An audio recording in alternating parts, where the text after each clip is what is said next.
Ju përshëndes gjithëve, ndodhem në fshatin Mukje, njësia administrative Nikoj. Këtu e 82 vitet shkuara, në këtë vend që shikoni pas shpinës time, është mbajtur një nga mbledhjet më të rëndësishme të Shqipërisë.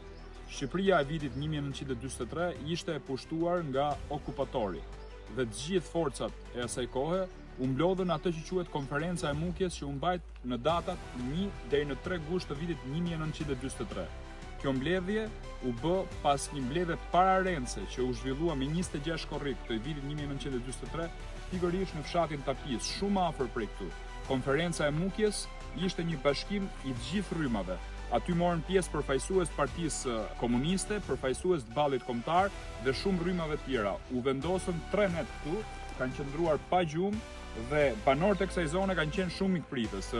Janë marrë vendime shumë të rëndësishme. Vendimi kryesor ishte dalja në një front të përbashkët kundër luftës okupatorit. Çështja e Kosovës me sa duket i përplasi të gjitha palët, sepse Balli Kombëtar dhe e djathta asaj kohe ishte për bashkimin kombëtar dhe Shqipërinë etnike, ndërkohë komunistët ishin që kjo çështje të mos diskutohej.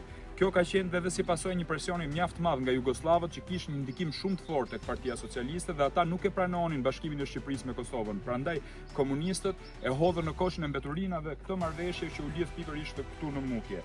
Ymer Dishnica ka qenë përfaqësuesi i Partisë Komuniste të asaj kohe, dërguar nga Enver Hoxha, ndërkohë fillimisht u duk sikur pati një marrëveshje, pastaj Enver Hoxha, i detyruar nga Dušan Mugosha dhe Miladin Popovići, nuk e pranoi asnjë rezultat kësaj marrëveshje. Është një zonë e mrekullueshme, por nga ana tjetër nuk ka rrugë, nuk ka infrastrukturë, është një fshat totalisht i harruar, ndërkohë është një fshat që ka prodhuar gjithmonë histori